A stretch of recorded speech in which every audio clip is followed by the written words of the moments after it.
Welcome to the It's Your Choice podcast, where we learn how to rewire our brains to live the life we desire. On with the show. Welcome to It's Your Choice podcast. Today on the show, we have Blake Lefkoe. Thank you, Blake, for joining us today. Thanks for having me. It's great to be here. So, a lot of us have a lot of limiting beliefs. And a bit of a twofold question, actually. Why do we have so many limiting beliefs, and how does that shape our behavior?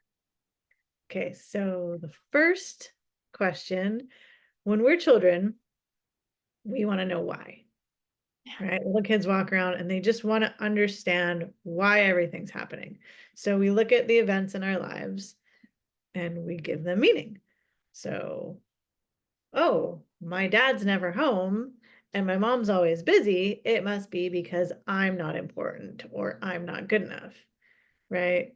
We don't say, oh, my mom's really dysfunctional human and is emotionally unavailable, and my dad's working to make money to put food on the, like, we can't rationalize that as children. So even if we're in an abusive situation, right, we have an alcoholic dad and he's verbally and physically abusive, we don't go, oh yeah, he's got a lot of emotional baggage and undealt with traumas and he's a drunk. We go, oh yeah, I'm not good enough. There's something wrong with me.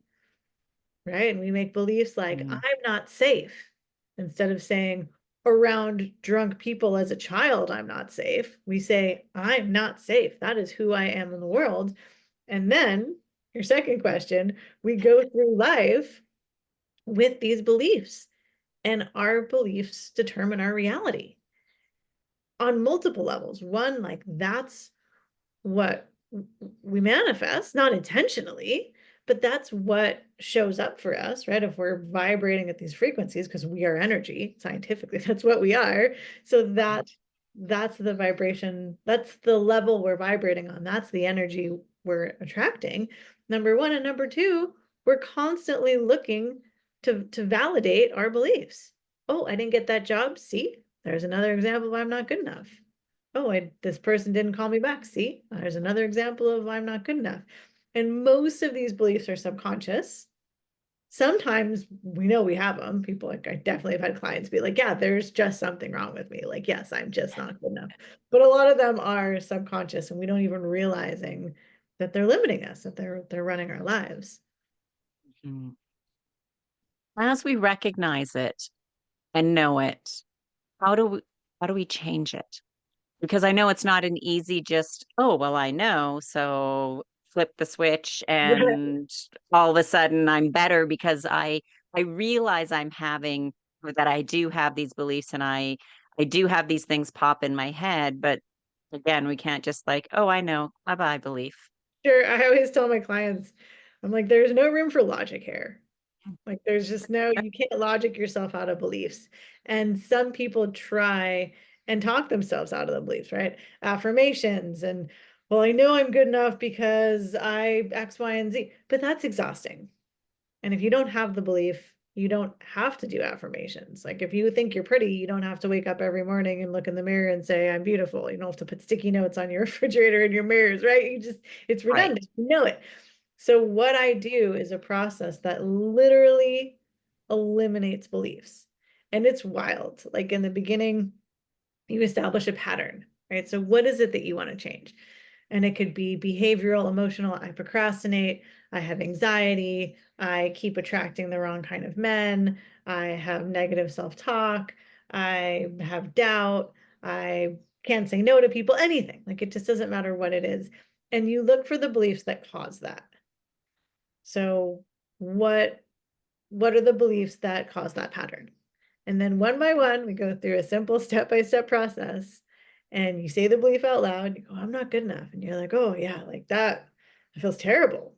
And most people can actually feel a belief in their body, which is crazy. They're like, oh, there's a queasy in my chest or a tightening in my shoulders or a sinking in my stomach. And it feels like the truth. And you go through this step-by-step process. And at the end, they're like you can see the weight fall off. You can see the energy shift, right? People just, everyone always says they feel lighter. And then I'm like, okay, double check, right? Say the belief now. Like, I'm not good enough. I'm like, I don't feel anything. It just like doesn't even make sense. Like, good enough for what? Good enough for who? It just doesn't resonate anymore. And so as you eliminate these limiting beliefs, your patterns just change all by themselves. Like, you don't have to do anything, you don't have to remember anything. There's no tricks, there's no integration. It's like as you get rid of the beliefs, the pattern just changes because you're not expecting it to show up that way. You're giving it space to be different. And when things happen and you don't go get that job, you're like, gosh, there must be a job out there that's way better for me. Right. Maybe that company was going to close next month and I would have had to train all over again somewhere else. Maybe they wouldn't have paid me right. Maybe my boss would have not been a good person. Maybe I would have hated everybody. Maybe I wouldn't have, like, we have no idea. Right. That's But true. when we think we're not good enough, that's our answer. And as we get rid of that, we create space for other things. And I've had clients literally eliminate a belief, hang up or get off Zoom with me, and instantly get a phone call, an email, a letter. People that say money doesn't come to me, they're like, oh my God, I just got a check.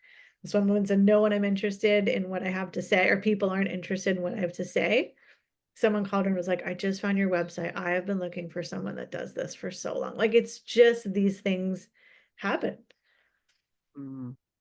It is that I say, and I don't, not just me, but others as well, that you find what you're looking for, Yeah. right? If you're looking for ways to justify your belief, you will find it, even if it's a pretty gray. I'm like, really? Is that how you justify it? Because to other people, it wouldn't even make sense, but we can do that to ourselves. But we Sure. wouldn't do it to somebody else. No. And we don't even realize that we're doing it to ourselves so often. We don't make that, Hmm. it's so often it's subconscious and it's a pattern, right? So we have these things that happen in childhood and then we go, yeah, that's my pattern. I always attract alcoholics, or I always end up with abusive people, or I always do this, or this always happens to me. And it's like, Yeah. yeah, those and it's nobody's fault. We're not saying you're doing something wrong or bad, but it is, it's those beliefs. If you believe I'm not worthy, I'm not deserving, what I want doesn't matter, you're going to attract people that treat you that way. Right. And And it's that energy that you know. And we've all been in situations where we've either said it ourselves or we're talking to a friend and the friend says, I always attract the same type of person. They're always blank, whatever, fill in the blank. And that I think too is because we recognize that energy. And as you said, it could be subconsciously. We feel it, we meet somebody, there's a familiarity, there's something that we know. And other people say, you keep dating the same person over and over again for 10, 20, 30 years. They just look different, but they're right. the same person in a different body. And so that's why this work is so amazing, because it really, you just see such huge shifts. And so my dad created this process when I was when I was a kid, very young. And so both my parents did this. They were in the personal development, personal growth world. And like so many kids, whatever your parents do, you're like, I'm not doing that. So I kind of Right. rebelled and I lived this hedonistic lifestyle, which was very fun for a long time until, when you don't look at your stuff, it grows and it festers and the drinking starts Mhm. turning from partying into alcoholism. And, I woke up one day and I was in my late 30s. I was a bartender, been in the restaurant industry for decades. I was a single mom. I was getting out of another ridiculous relationship, right? You're saying same person, different person. And Mhm. I woke up and I was hungover and I had just, it was this thing and that thing. And it had been Halloween and I'd taken my son trick-or-treating and I had a party for his friends and I like didn't even remember getting home. And this is a holiday for my kid. And I just woke up and I was like, what are you doing? And it was, Mhm. it says you have to hit that point, right? Where it gets bad Yep. enough that you're willing to do something about it. And so I was really fortunate that I had this tool at my disposal and was able to work with facilitators, either be them in my family or ones that the company's trained. And this is 3.5 years ago. So I got sober. I got out of the restaurant industry. I I mean, just everything and all the little things. Like I stopped being so defensive and I started being open to this and I stopped taking everything so personally. And I stopped thinking that if people didn't invite me, it meant that they didn't like me or that if someone didn't reach out, right? All these things, all these stories we tell ourselves. Mhm. And I mean, just fully changed my life so drastically. How I parented, how I showed up, what showed up for me. And because the transition was so profound and what's the word? It was a permanent, but like it was real. It was authentic. I Right. wasn't telling Mhm. myself things like it just was. And I started seeing how I showed up differently and how everything else showed up differently. And I took all the trainings and I got certified and I was able to completely leave the restaurant industry and start my own practice. And now I do something that is so fulfilling and so rewarding and so exciting because I get to help people step into their true authenticity and live life the way that they want to live it. Because we're always Right. taught this is how it should be lived. And we Yeah. have these beliefs that limit us from living it how we want to. And a lot of people don't even know what they want because they have beliefs that are keeping them from even being in touch with what they want. So helping people find peace and freedom, whether that's through careers or relationships or just their own self-talk, all of it is amazing. And through that process, as I continue to work on myself, I've attracted this amazing partner that I live with and is an amazing uncle to my son and right, all these things that wouldn't have been possible before. Right. Like as you change yourself, like you were saying, you can stop dating that same person. You can make room for a new person to come into your life because you're bringing new energy. Mhm. And um, it's a phrase that I've heard. I heard it from Dr. Joe Dispenza. I don't know if it originally came from him or not, but that's what I heard is if you want to change your personal reality, you need to change your personality. I was like, oh, that makes sense. And again, as we said, the definition of insanity is doing the same thing over and over and over again, expecting a different outcome. Like, why is a different outcome going to happen if we're doing the same thing? And a lot of us are kind of stuck in that same thing trap of waking up Monday morning and literally have the same daily routine of whether they get out of bed, get in the shower, or go make coffee first, or whatever their routine is, drive to work, the same route, get stuck in the same traffic, get angry at the same cars because there's traffic. I mean, there's what can you do about it? And it's just so the same, but then they think it's going to change. It's going to get better. New Year's is going to come and I'm going to make a list of 30 things I'm changing and it's going to be a new Right. year and a new start and it's going to be all different. And then by week 3, it's all the So, same and here's the default. thing, right? Because it's so hard to change patterns because we're stuck in these beliefs. And like we Right. said in the beginning, you can't logic yourself out of them. It's virtually impossible. I mean, there's other ways to change beliefs other than what I do, right? But to just talk yourself out of them primarily doesn't work. But when you get to the root source and you Mm. get rid of those beliefs, those patterns can shift. And even the drinking, right? Like I couldn't imagine not drinking. I couldn't imagine. And in my world, everybody drank. So I was like, Right. what would I even do? Who would I hang out with? What would I, right? Because that was all I saw. That was my reality. And Mm. when I shifted my reality, when I changed my beliefs, all of a sudden I started meeting people that didn't drink and I started hanging out at places where people weren't drinking. And now that's my reality where no one in my life really drinks. From people, glass of wine or a beer here and there, but like I'll go to a party and nobody's getting drunk. Like that's just not Right. my reality anymore. And that Mm. changed. Pardon And the like you were interruption. If you're liking the show so far, please like and subscribe and hit that notification bell. It really means a lot to me. It helps grow the show and the channel and to the show. Changed. And like you were saying, even the stuck in traffic, even the commute, there's things that used to drive me crazy and they don't bother me anymore, right? Like Right. we can't change other people. We can't change the world. And so often we go, I'll be happy when this. I'll be happy when this person does this, or when I get that promotion, or when I get that house, or that car, or that money, or this thing, or when I get the girl, right?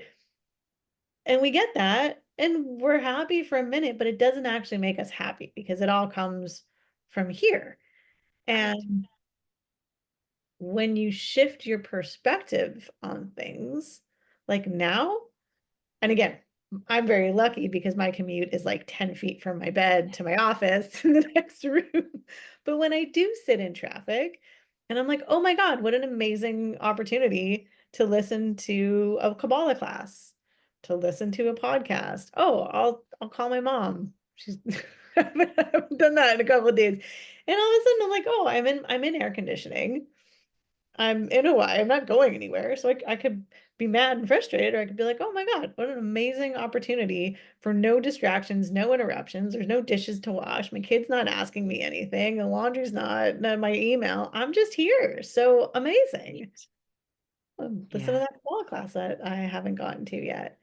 And by changing your perspective and your um yeah, by changing your perception, you're actually changing how you feel in that event, even though the event is the same.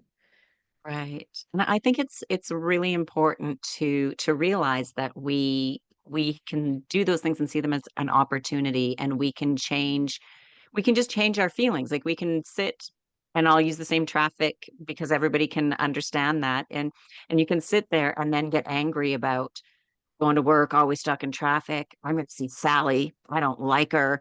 She's like whatever. And then by the time you get to work, you're in a bad mood and angry for Mhm. no real reason. You've made yourself that way.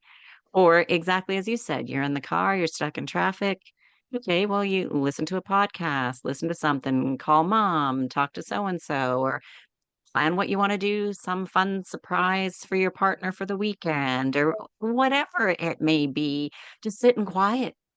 Enjoy that it's just quiet and you don't have people calling and asking and needing or whatever. Right, And you can show up then being in a good mood, or just think of things that made you that may be funny and made you laugh, and now you show up and you're in a great mood. It's all a right. choice to to choose our moods. So here's the thing about beliefs, right? Anger is caused by powerlessness. So when people have the belief, Mm. I'm powerless, anytime that gets triggered, they're going to get angry. I shouldn't say they, we, everybody, Right, right? yeah. So anytime, as long as you have that belief, anytime you're in a situation where it gets triggered, you're in traffic, your boss tells you something, your spouse, your wife, your kid doesn't listen to you, and you go, oh, I'm powerless, and now you're mad, Mm, right? When you get rid of the belief, I'm powerless, and then under that, there's another level, we call it survival strategies, right? So the way to be powerful is to be in control, to have people listen to me, to whatever that is. And how that works is as a child, an example is I'm not good enough, right? So 4, 5, 6 years old, you go, oh, nothing, always criticize this and that. So you go, oh, yeah, I guess I'm not good enough. It's hard to go through life with that belief. So what right. happens is we get this praise, this validation, and let's say your parents give it to you because you get straight A's and you make the varsity team and you win the spelling bee. And you go, oh, I see. The way to be good enough is to achieve Mhm. through life feeling like you have to achieve, not because you want to, because your survival depends on it. Because if you don't, you're not good enough. So you get rid of the belief I'm not good enough, and that's amazing.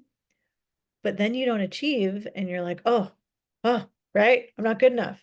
So there's another, it's basically the same process. It's a little different, and you get rid of the survival strategy as well. You nullify the trigger. Now you have a choice. Doesn't mean you stop achieving. But now on Saturday, when you told your son you were going to be at his baseball game and you promised you were really going to be there and a work meeting came up, now you have a choice. How important is this specific meeting and how important is this specific game? Where do I want to go? And now you have a choice. When you have a survival strategy, there's no choice. You just have to achieve. And it's never enough. Right. There's no amount of money, there's no amount of success that's ever going to make you feel good enough. You just have to keep doing it. So it's the same thing with powerlessness, right? What makes me powerful is whatever as a child you felt power, that becomes your survival strategy. So when I was able to get rid of these beliefs and interact with my child, all of a sudden he wasn't listening. And I was like, it's amazing that he feels so secure that he can express himself, that he can stand up for who he is and what he wants. Do I want him to do this thing? Yes. Can we have a conversation? Absolutely. Does it mean that he can just not do the dishes? It does not. But he can express himself and say, I don't want to, or this sucks, or I hate doing it. He can, right? And I don't take Right. it as a threat to me. It doesn't mean he's being disrespectful. It means he's learning how to communicate and how to step into himself. Right? I don't want Right. a kid that's too scared to stand up for himself because what's going to happen when he goes to high school? He's going to stand up for himself. Right? Yeah. Yeah. And even to just communicate. I've been around many people and tons of nieces and nephews and things like that. And I didn't realize it at the time, but as I gotten older, some of the worst things we say to our kids or younger children is, you don't think that. You don't feel that way. And it's Totally. like, and I remember here, I don't know specifically if my mom said it to me, but I do know that I've heard it at least around me and said to others, or it's not nice to feel that way. It's like, but our person's feelings are the feelings, and especially as a child, because we don't understand. Like a 6-year-old, 7-year-old says, I don't like that.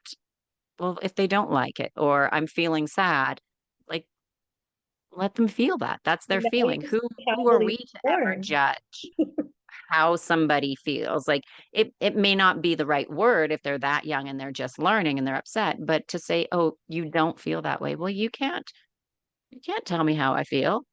Like, and Mhm. now I can say that as an adult, but as a child, we're like, oh, I don't feel that way. Like it would be confusing. Yeah, and that's how beliefs are formed. How many times have you heard a parent look at their kid and go, "What's wrong with you?" And the kid goes, "Oh, there must be something wrong with me." Yeah. Or They're that's not, not worth crying over. It's like, yeah, my well, feelings don't matter. hmm, What I want isn't important. And a lot of kids grow up feeling like I'm not trustworthy. I can't trust my own feelings. right. And Right. yeah, so it's all those things that we say to our kids that produce these limiting beliefs that they spend their life being limited by. So it's Hmm. amazing when you eliminate them and you see across the board, especially something, right? Like I'm powerless. And now you're in traffic and somebody cuts you off. And instead of being like, oh, he's in this and that, and I'm angry, and you're like, gosh, he's in a rush. Like I looked at someone the other day and he cut me off, and the guy was so mad. I was like, man, what it must be like to go through life that angry. Like, could you Right. have so much compassion for him? I was like, go ahead. Like, I don't just go. Just, And yeah. then little things like, just kids, work, relationships, everything. You get rid of Hmm. that trigger, and all of a sudden you're able to choose what kind of reaction you want to have. Or I should say, choose your response, because a Hmm. reaction, there's no choice, right? When we Right. react, it's reactive. And when we're reactive, nothing good happens. Right. We're not having Right. any conversations that are doing any good. But No. when we are able to respond with choice, Hmm. then we're able to have that conversation with our kid. And we're able to Right. see where that person might be coming from. We're able to stop and say, oh gosh, I understand that you're really upset that I didn't do the dishes. You're really mad. Sorry, honey. It's better whatever. than saying like, what's the problem? What are you so upset about? It's just dishes. Yeah. Like, Yeah. And if you're yeah, able to come from a place where you can just hear people and validate them, it doesn't mean that you lose your power. It doesn't mean that you're wrong. But just being able to respond instead of react, right. just it's going to change everything in your life. And so getting rid of these Mhm. beliefs, nullifying these triggers just makes that possible. And it Yeah. just everything. What have been with the people that you work with? What have you found, if there has been kind of like the most common, I'll call it negative belief, um, that people have? Is there a few that stand out more than I'm not others? good enough. It's I'm not number good. Is the one number? Oh, yeah. That's number one. Well, because I that can be from both ways, right? Like I'm not good enough because I'm not the high achiever, or I'm not good enough, um, from the other aspect of because I don't do well. It can be from anything. I mean, parents are just so critical, and Right. we tend to have such unreasonable expectations. Like, I looked at my son at dinner last night, and I said something about like, oh, what was it? It was something about this and that, like you're like a child, and he was like, "I am a child," and I was like, "You're totally correct." I apologize, but yeah, we expect kids to. We get we get mad if they spill things or they break things or they don't do their thing or they forget or how many times do I have to remind you to take your water bottle? Well, obviously 100 because I'm still forgetting it, right? Like Right. it's our job to support our kids, and we just tend to expect so much from them. And it's the energy that's behind it, right? So you tell your Mhm. kid, clean your room and you go in and you're like, oh, your bed's not made. Instead of saying, wow, you did a great job cleaning your room. It looks awesome. And let me show you how to make your bed because when you do that, it feels so nice. And you walk in your room and it's so nice to get into a made bed, right? But we don't say that. We go, oh, well, your bed's not made. So, oh yeah, well, I'm not good enough. Like, doesn't matter how good I do, it's not. Yeah. You didn't see all the other good stuff. No, Everything else that I worked hard on to clean my room. No, and so often when we talk to our kids, it's about the negative things. We don't go, gosh, Mm. thanks for doing that thing. Thanks for being responsible. Thanks for hugging me when you came home. Thanks for washing your dish, right? It's always where we're pointing out where. So yeah, that's the most common. Um, there's a lot of when people have money issues, Mhm. there's I have to work really hard for money. Money is scarce. Money doesn't come easily. For procrastination, which is a really common pattern that people come to me. Nothing I do is good enough. I'm not good enough. Mistakes and failures are bad. If I make a mistake, I'll be rejected. Anything with anger again, powerlessness, helplessness. What I want isn't important. What I have to say isn't important. For people that have people pleasing issues. There's fear Mhm. associated with saying no. Survival strategy beliefs, what makes me good enough is having people think well of me. What makes me safe is having people think well of me. Other people's needs are more important than mine. Other people are more important than mine, right? So just depending on the pattern, it's there's a lot of really similar beliefs, but across the board, that I'm not good enough, there's something wrong with me, I'm not important. Those are really Yeah. common. Well, pardon the interruption. If you're enjoying this episode and you're someone who values performance, clarity, and personal growth, then you're going to love my Mind Matters weekly newsletter. Every week, I send out a quick, powerful piece designed to help high achievers like you master your mindset, upgrade your habits, and lead with more clarity and fulfillment. It's not fluff, it's science backed, actionable, and easy to digest. Think of it as your weekly reset button to realign with the leader you're becoming. So if you want to go deeper than what we've covered here on the show, then head over to www.sallypederson.com. That's me, and subscribe. Your next breakthrough just might be one email away. Now back to Really the show. common. Well, to me, like all of those things that you have listed off for the different types of things, when I was listening and just in my head was the root thought or whatever on them is still not good enough.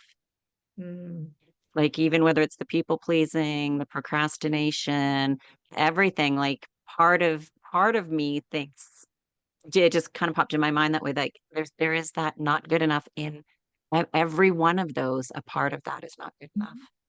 and this is amazing, right? Because when you eliminate those beliefs, it changes across the board, Right. because you can see how that I'm not good enough affects how you do feel, see everything. Right. And when we have beliefs like, you know, people are dangerous or I'm not safe, Mhm. that's so I don't want to confuse this, but there's this idea of meaning, right? So events have consequences. Absolutely, totally will never invalidate that, right? There are Right. very real consequences to events, but events Right. in and of themselves don't mean anything. I don't know anything about you because that event happened, right? So as Right. a child, we have this alcoholic dad, and he's telling us that we're not good enough or we're not deserving, and he's hitting us, and we go, oh, goodness, I'm not worthy and I'm not deserving. I'm like, but just because that event happened, we don't know anything about that little girl. Right. We don't, it doesn't mean anything about her, right? So when we Mhm. give these events a meaning as children, that's how we create these beliefs, right? This event meant Right. I'm not good enough. Now I believe I'm not good enough. We go through life. We do this all day long. So imagine you are walking down the street and there's a man. That's the event. You're walking down the street, there's a man. You give it the meaning, he's dangerous. Dangerous. How do you feel? Scared, worried, anxious. Totally. Now you same event and you go, oh, yeah, there's a big man there. No one's going to mess with me because there's a big man. He can protect me. How do you feel? Safe, secure, Totally. good. Now you walk down the street and you go, oh man, he's kind of hot. Feel kind of You're like, excited. oh, feel nice. A little smile on the face, a little like, hmm. So events don't cause emotions. The meaning we give to events causes the emotions. This is why you can have somebody in traffic that goes, yeah, this traffic makes me angry. No, the Mhm. traffic doesn't make you angry.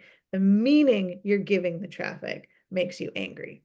The consequence of being in traffic is you might be late, but that's Right. not creating an emotion. So as you eliminate these beliefs, you're able to free yourself from. Now, that doesn't mean that there's no dangerous people and you're never going to feel fear, but it also means that you don't have to go through life anxious because everyone's out to get you. And right again, you have a choice. You can judge that Mm. situation and you can start listening to your intuition, which is a muscle. As you use your intuition, right? It gets louder, it gets stronger. Absolutely better. You're stuck with those beliefs going, oh, I can't trust anybody. You can't listen to your intuition because you're just stuck in fear. Right. Why do we tend to give it that story or emotion or belief that's negative?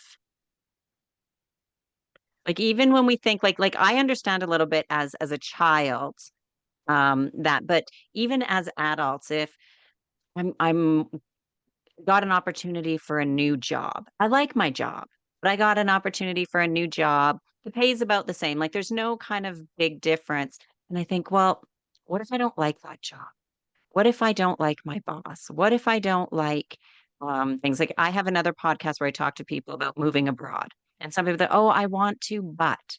And it's always like a list, I'll call it, of the same but things that are negative. They're not really happy where they're at to begin with. And the mind always seems, and I always say then the opposite for every but negative, I give but positive. But Nice. there's, but they just, it's just fascinating to me how our mind, whenever we're thinking of change and doing things, It just, and even though if we know it's good, like somebody quitting smoking, oh, but it's going to be hard. Oh, but I'll gain weight. Oh, but we go to that negative or perceived negative, but. Yeah, I mean, to me, I see the world so much through beliefs and the energy that they carry. I mean, I see the world through energy, right? And one Mhm. of the ways that that energy makes sense to me is through beliefs. And if you believe that change is exciting and easy, or it's a challenge and it's fun and it's rewarding, then you're going to be excited to do those things. But most of I us am. don't grow up with that belief. Most of us are taught that change is scary and difficult and we should fear the unknown. So, and we have cultural beliefs that are just in us, right? But if you have a belief that change is exciting, then the hard work is a challenge and it's fun and it's an opportunity. Right. So I just Yeah. think that our beliefs limit us to go to that, or I'm making the excuses because there's really something else going on underneath. Mm-hmm. And so, how long do you find that it takes to change a belief? So I have clients that we can do 5 beliefs in a session. Sessions are an hour. Okay. Some people work really, really fast.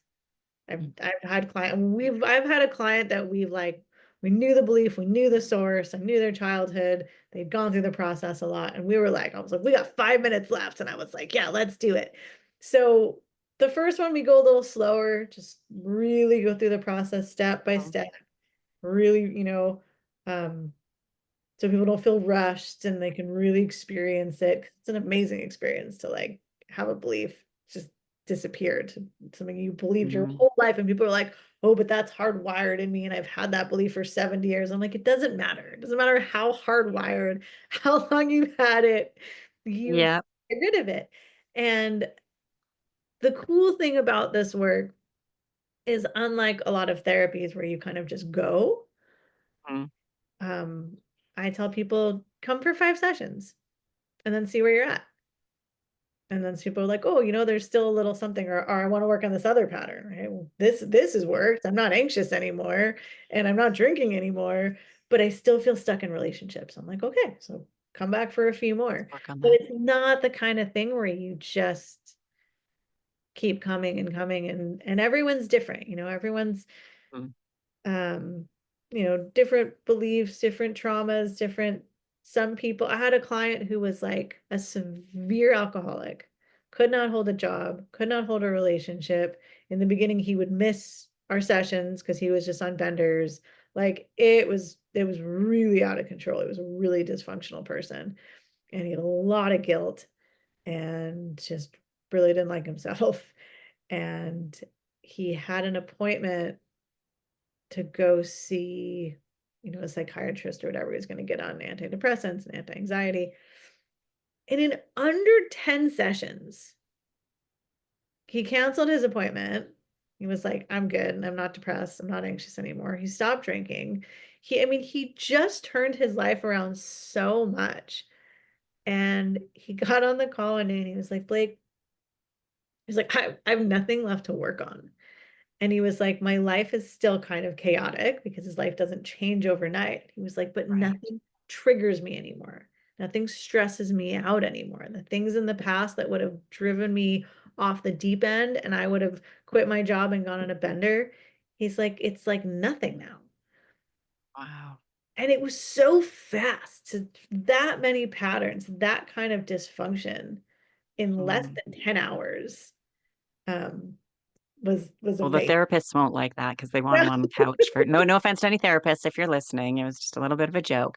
Well, and it is a little bit because I've heard one person say one time, and I can't remember who it was because I listened to so many podcasts and things like that. It was, if you get what you focus on, why are you going to a therapist talking about your problems every day? Mm. And I thought, well, that seems right. No, and I'm not saying that people don't need them because everybody's different and people They're deal with helpful. That's things differently. okay, time and place. Yeah. Yeah, absolutely. But a little bit kind of thought, well, I thought that's true. If I keep talking about all the negative things that are going on in my life all the time, how am I going to get out of that way of reaffirming all the negative things in my life if I keep talking about them? Yeah. And I think what therapy can be good for is, you find your patterns, and a Yeah. lot of the time you find the source. So I'm like this because my dad did this and my mom said this, but now what? Like, what are you doing with that? So now you have that information, but nothing's changing. And that's where Mm, this process is amazing, because you take that information, you rip the problem out at its roots, and now you're able to change your patterns. And some right. people do want to talk. Sometimes that's Hmm. really important and helpful, just for people to unload and have a safe space. And like, I create a very safe, non-judgmental, loving space. I love my clients. Like, and I tell them that, there's no like patient like there's just a respect. Like, we're in it together, like Right. I'm in it with you. I'm in the trenches. And but if people just want to talk, I'm like, that's just, I was like, I will sit here and listen to whatever you want to say. Hmm. But if you want to see changes, stay with me. Right. Stay in this process. Stay with me. I don't need to know all that information. It's not that it's not important.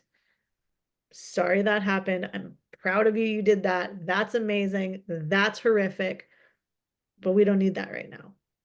We got the Mm, source. Let's move on. right. Yeah, and it's for different things for different people, for Like, sure.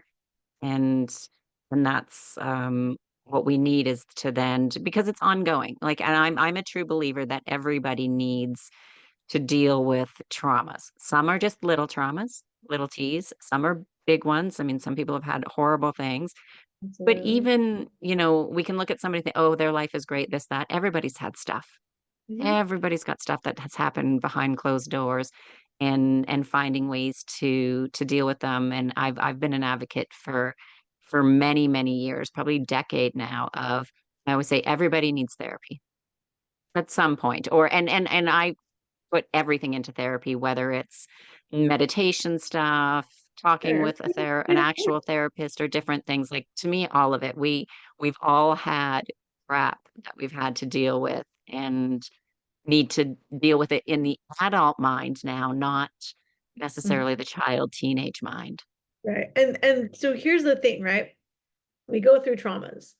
Mhm. We're no longer going through those traumas, but we're still living at the effect of them. And when you get Right. rid of the beliefs you formed during the traumas, I'm not safe, people are dangerous, life is hard, life is whatever it is, now you're no longer a victim to those traumas. Yeah, they happened, but they're not Mhm. happening now, but we're still living the aftermath, the effects of them. Right. But when you can get that, the meaning you gave those traumas is what you're carrying, and the beliefs that you formed are what you're carrying. And if you get rid of those, now you have this freedom, Right. and you don't have to be at the effect of those traumas that happened.